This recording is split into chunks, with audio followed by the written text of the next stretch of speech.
नाम घेता गजानन झाले जन्माचे सार्थक नाम घेता गजानन झाले जन्माचे सार्थक शेगावीचे योगीराज थोर ब्रह्मांड नायक ब्रह्मांड नायक ब्रह्मांड नायक ब्रह्मांड नायक ब्रह्मांड नायक। तुला दिवस गेले आहेत, या खेपेला निसर्ग तुला मातृत्व बहाल करील। मालती, तू इथेच बस, बाळाची काळजी घे, मी आपल्यासाठी पाणी घेऊन येतो। ज्या ठिकाणी आश्रय घेतो त्याच ठिकाणी कधी कधी धोका होण्याचा संभव असतो। असं काय होतंय? काय आदरते काय? अरे बापरे, मला वाटतं भूकंप येतोय। भूकंप? निसर्गाने दिलेला हादरा, सांभाळा रे सांभाळा। चल चल चल लोक। अहो धाकटा भाऊ समजून मला बाळाला द्या, भाच्याला मी सांभाळतो, कशाला काळजी करताय तुम्ही? ठीक आहे, जाऊ जाऊ, धनींना बघा सांभाळा तुम्ही बाळाला। हो हो। देवा, हे काय घडलं माझ्यासोबत? मी इतकी निष्काळजी कशी वागू शकते, तेही आपल्या पोटच्या बाळासोबत? देव मला कधीच माफ करणार नाही। मालती, उगाच त्रगा करू नकोस, आपल्या बाळाला काही होणार नाही, वाईट विचार काढून टाक मनातून। नाही, सगळी माझीच चूक आहे। कुठून मला दुर्बुद्धी सुचली आणि बाळाला नजरेआड करून मी तुमच्या मागे आली। आता काय होईल हो माझ्या बाळाचं? मालती, आधी शांत हो बघू।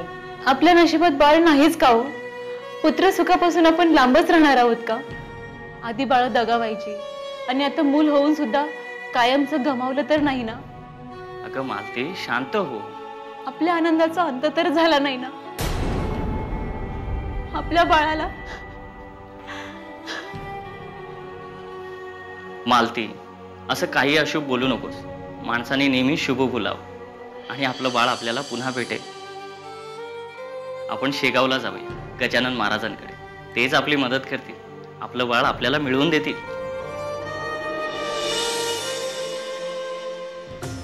तुम्ही या तीरावरती आहात, तो पहिलं तीरावरती आहे।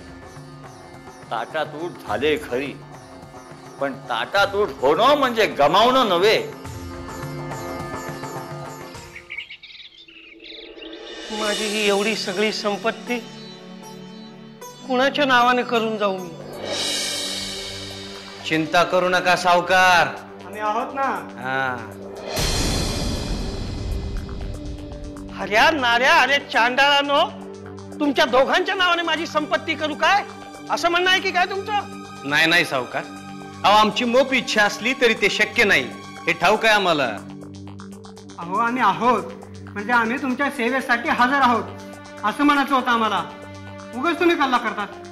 नाऱ्या, तुझी जीभ लय वळवळायला लागली आहे, एकदा हसडू का रे? अरे आजचा दिवस सरस आहे आमचा, म्हणून का कुठं डल्ला बिल्ला मारून आला की काय? का मोठं घबाड गावलंय तुम्हा दोघांनी? का माझ्यापेक्षा जास्त श्रीमंत झालायसा? छे छे, अहो आम्ही श्रीमंत कुठले, श्रीमंत तुम्ही। पण सावकार, तुमच्या श्रीमंतीचा वारसदार मात्र आमच्या पशे। काय? हो। अरे सकाळी सकाळी काय भांग बिंग घेऊन आलात की काय? हा, काय बोलताय ते तुमचं तुम्हाला कळतंय का? चांगलंच कळतंय। आम्हाला एक बाळ गावलंय, त्याचं कुणीही नाही।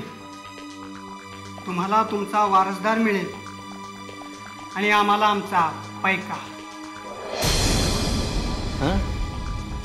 असं काय बघताय सावकार, आमच्यावर विश्वास नाही काय तुमचा? विश्वास? आणि तुम्हा दोघांवर? अरे तुमच्यावर जर मी विश्वास ठेवला ना तर माझ्या डोईवर एक केस बी राहणार नाही। जे काय 4 उरलेत ना ते पण तुम्ही नेऊन बाजारात विकून याल। ठीक आहे, राहिलं। नाऱ्या, चल निघू आपण। अरे थांबा थांबा, चाललात कुठं? अरे तुम्हाला बाळ गावलंय ना, कुठं आहे ते? हे बघा, मला सांगा, कुठे दडवून ठेवलंय? बंडीत का गमछात? सावकार, आम्ही तुम्हाला तवाच बाळ दाखवू जेव्हा आपला सौदा पक्का ठरल। मंजूर असेल तर बोला। ठीक आहे, दाम तुमचा बाळ माझं. जा बाळाला घेऊन या. चालणाऱ्या चल हऱ्या.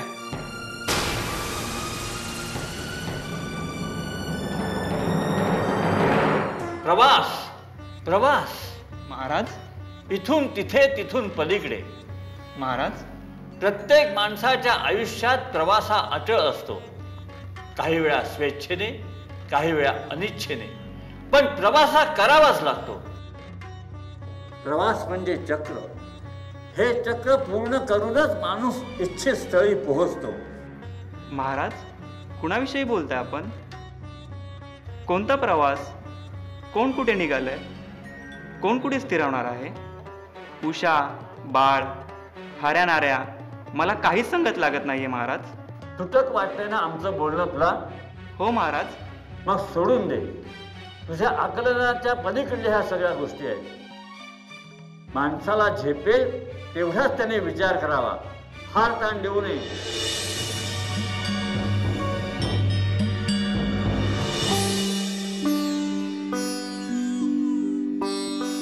दादा हे बाळ कोणाचं आहे? कोणाचं म्हणजे? अरे माझं. दादा तुम्ही वेडे झालात का? म्हणजे तुम्ही काय बोलताय कळतंय का तुम्हाला? रघुवीर अरे खरंच हे बाळ माझं आहे. याचं नाव ना. बाळाचं नाव ऐकायचं नाहीये मला. सर्वात आधी हे सांगा की तुम्ही ह्या वयात लग्न कधी केलं आणि हे बाळ झालं तरी कधी? या वयात लग्न करायला मला काय म्हातारचं लागलाय की काय? हा म्हणजे लग्न न करता? अहो कोण महामाय आहे ती? पायच धरतो तिचे, जी लग्न न करता बाळाला जन्म देते. रघुवीर पुढे आता. हे बाळ माझं आहे याचा अर्थ असा आहे की या बाळाला मी माझा पुत्र मानलाय. माझ्या संपत्तीचा वारसदार म्हणून माझी सर्व संपत्ती मी त्याच्या नावे करणार आहे. समजलं तुला? मला पुष्कळ कामं पडली आहेत.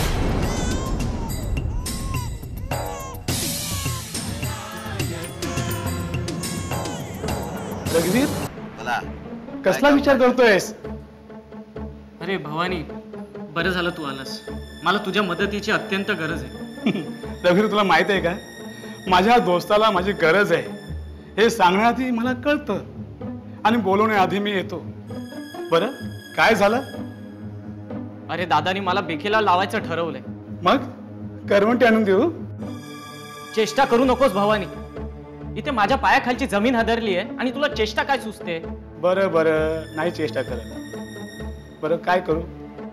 अरे माझ्या दादाने एक पुत्र दत्तक घेतलाय आणि तो सर्व संपत्ती त्याला देणार आहे. म्हणजे मी भिकेला लागलो. माझं काहीच नाही. मला अंदाज होताच तुझा दादा तुझ्या संपत्तीतला वाटा तुला देणार नाही म्हणून वेळेवर तुला मी सांगणार होतो. पण तुम्हा दोघांमध्ये मी भांडण लावून देतो असं तुझा समज झाला तर म्हणून मी गप्प बसलो. नाही आता गप्प राहू नकोस. मी काय करू? हे बघ माझं ऐकशील ना तर फायद्यात राहशील. सांग लवकर सांग. अरे इथे माझा जीव जाणार आहे आणि माझा जीव वाचवण्यासाठी तू जे सांगशील ते करायला तयार आहे मी. अरे अवघड काय त्यात? रामोच्या सुपारी देऊन टाकायची.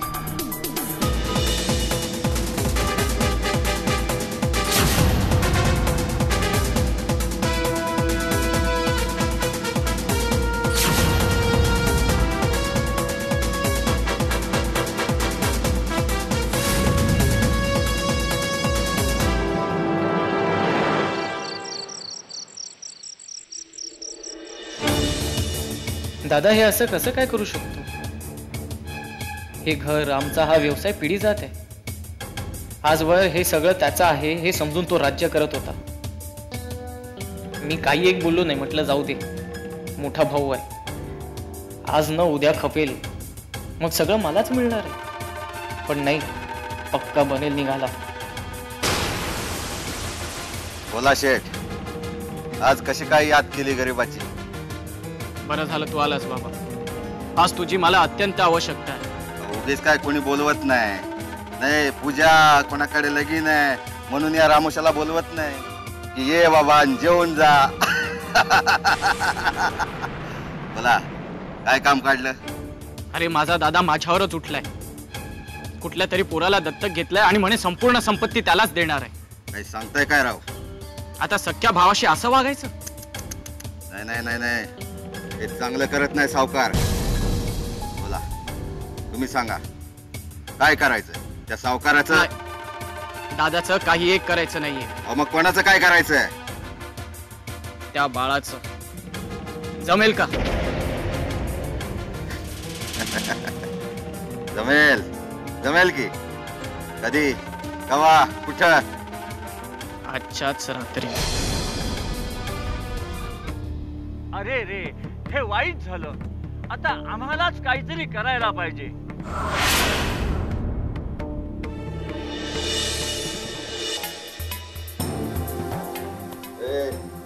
काय चाललंय? बघते बघ कशी डोळे काढून हातात ठेवेन. बघू नकास. बघू नाही तर काय करू? तुझ्या नावाचं धोंड पडलाय ना गळ्यात. धोंड कोणाला म्हणतेस? धनी आहे मी तुझा. धनी? धनी तर जगवायचं काम करतो आणि तू मारायचं. धनी कसं मानू रे तुला? काय मानते? कसाई? होय, कसाईच आहेस तू. उलट्या काळजाचा.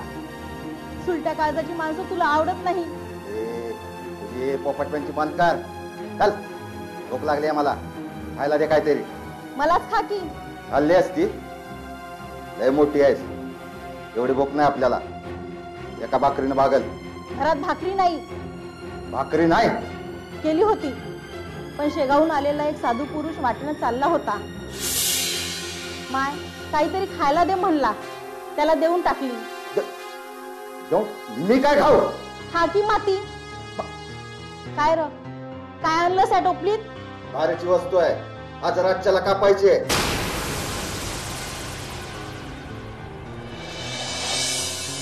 कुणाचे लेकरू आणलंस तू? अरे त्याची आई तडफडून मरल की. भटकत असेल त्याला शोधत. नको रे मारू याला. असलं पाप नको आपल्या डोक्यावर. शानपणा शिकवू नकस. या पाप पुण्याच्या गोष्टी रामोशी करत बसला तर जगाल कसा? हलतो ते जीव. त्याचा हलणं बंद करणं आपलं काम. त्याचा पैका मिळतोय, पैका. अरे कोण म्हणायचं तुला? माणूस की राक्षस? लेकराला हात लावशील तर बघ. बघतोच. शेजारच्या पाड्यात काम आहे ते आटपून येतो आणि मग याला आटपतो.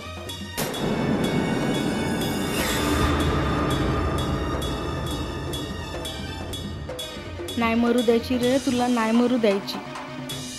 माझ्या कुडीत जोवर जीव आहे तवर तुझं रक्षण करीन मी. कोण पाठीशी नाही तुझ्या असं समजू नको. मी हाय ना. तू कोणत्या बी देवाचा असशील तो देव हाय. आम्ही दोघं बी मिळून वाचीव तुला. तुला हे राक्षस यायच्या आधी असे जागी नेऊन ठेवते की तू गावायचंच नाही ह्याच्या हाताला. मग काप म्हणावं स्वतःची मान. बंकट, महाराज. अरे कोणती चिंता सतावते? महाराज, या चिंतेचं स्वरूप खूप भयंकर आहे. म्हणजे आपल्या आशीर्वादामुळे मनोहर राव आणि मालती वहिनींना बाळ झालं, पण ते बेपत्ता आहे. इतक्या वर्षानंतर मूल झालं म्हणून दोघे किती खुशीत होते, पण आता दोघेही दुःखाच्या सागरात बुडालेत. आपण हे जाणताच. हो, आम्ही जाणतो. महाराज, आपण जाणता तर मग का काही करत नाही? त्यांचं बाळ कुठे सापडेल का सांगत नाही? बंकट, त्या चिमण्या जीवाचा प्रवास अजून शिल्लक होता. त्या ठिकाणी त्या व्यक्तींकडे पोहोचून तो या जन्मीच्या आई वडिलांकडे लवकरच पोहोचेल. तू चिंता करू नकोस. पण महाराज, गत जन्मीचा प्रवास म्हणजे? पुरे नसते प्रश्न विचारू नकोस. आम्हाला लक्ष ठेवून राहायला पाहिजे पुढे काय काय घडतंय ते. त्यात बाधा आणू नकोस. जा तू चिलीम घेऊन ये. होय महाराज.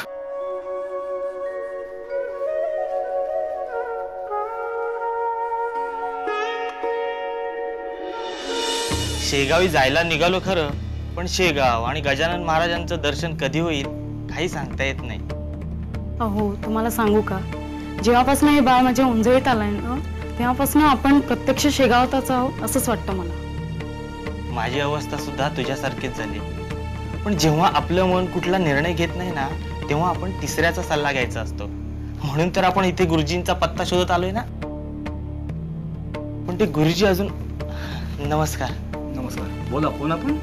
आम्ही शेगावला निघालो होतो. वाटेमध्ये हे बाळ सापडलं. आता हे कुणाकडे द्यायचं हा आम्हाला प्रश्न पडलाय. आता तुम्हीच काय ते उत्तर द्या. कोणतं? हे बाळ कुणाला द्यायचं ते. हो, आता मी काय सांगणार तुम्हाला. आता तुम्ही शेगावला निघालाच आहात तर ह्याचं उत्तर गजानन महाराजांकडे मिळेल तुम्हाला. तुम्ही जावा.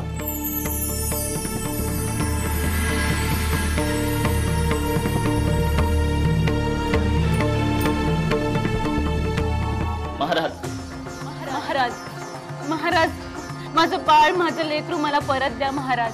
आम्ही नाही जगू शकत त्याच्याशिवाय महाराज. महाराज, तुमच्या आशीर्वादानेच आम्हाला पुत्रप्राप्ती झाली होती. असं का व्हावं?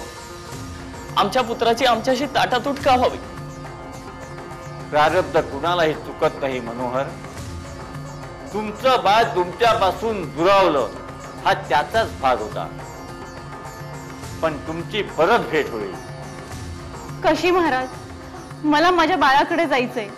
मला माझ्या बाळाकडे जायचंय. कुठेही जाण्याची गरज नाही. ते इथेच आहे. वैदेही, माझं बाळ, माझं आपलं बाळ आलं. आपलं बाळ, आपलं बाळ. पाय पण महाराज.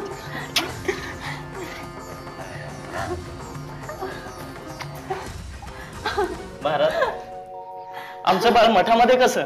ते वैदेही आणि राघवने आणलं. जंगलाच्या वाटेने येत असताना तुमचं बाळ कोणीतरी झाडाच्या खाली ठेवलं होतं. एवढ्या छोट्या बाळाला एकटं कसं सोडायचं म्हणून आम्ही त्याला सोबत घेऊन आलो. योग्य ठिकाणी घेऊन आलात ताई. आमच्या साऱ्या वाटा महाराजांच्या पायापाशी येऊन थांबतात. पण ह्याला जंगलात सोडलं कोणी? आम्ही तर.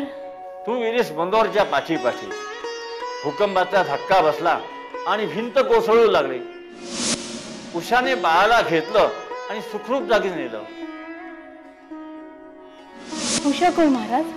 उषा ही गतजन्मीची बाळाची मावशी. माय मरो पण मावशी जगो ही म्हण उषाने या जन्मी सार्थकी ठरवली. महाराज, हे शक्य आहे? आणखी खूप काही होऊन गेलंय मनोहर. खूप काही म्हणजे काय महाराज? उषा आणि विलास यांच्या ताब्यात असलेलं तुमचं बाळ हऱ्या आणि नाऱ्या यांनी लांबवलं आणि पुढे ते सावकाराच्या ताब्यात गेलं. तिथून ते नरसू नावाच्या रामोशाच्या हाती आलं. तो त्याला ठार मारण्याच्या बेतात होता. त्याच्या बायकोने माणुसकी दाखवली आणि जंगलातल्या वाटेवरच्या बाळाला आणून ठेवलं. वैदेही आणि राघवने त्याला पाहिलं आणि त्याला इथे आणलं. तुमची पुनर्भेट आमच्या मठात व्हायची होती, ती झाली. महाराज, किती अद्भुत आहे ही गोष्ट. हो, हे सगळं सामान्य माणसाच्या आकलना पलीकडे आहे. या प्रवासात हे बाळ ज्यांच्या ज्यांच्या हाती गेलं त्यांचे स्नेहबंध याच्याशी जोडले गेले होते. तर काहींचा याच्यावर द्वेष होता. आज याचं गतजन्मीचं राहून गेलेलं जीवनचक्र पूर्ण झालं. आता हा फक्त तुमचा आहे. यापुढे तुमची कधीही ताटातूट होणार नाही. गण गण गणात बोते, गण गण गणात बोते, गण गण गणात बोते, गण गण गणात बोते.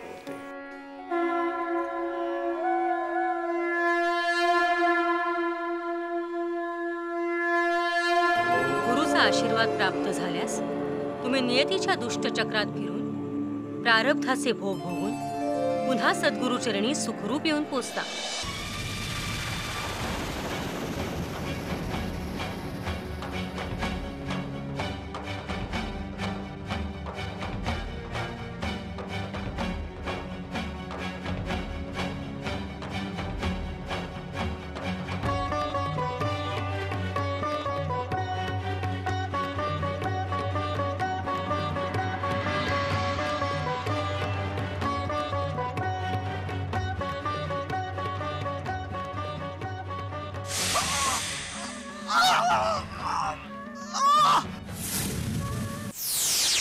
आहे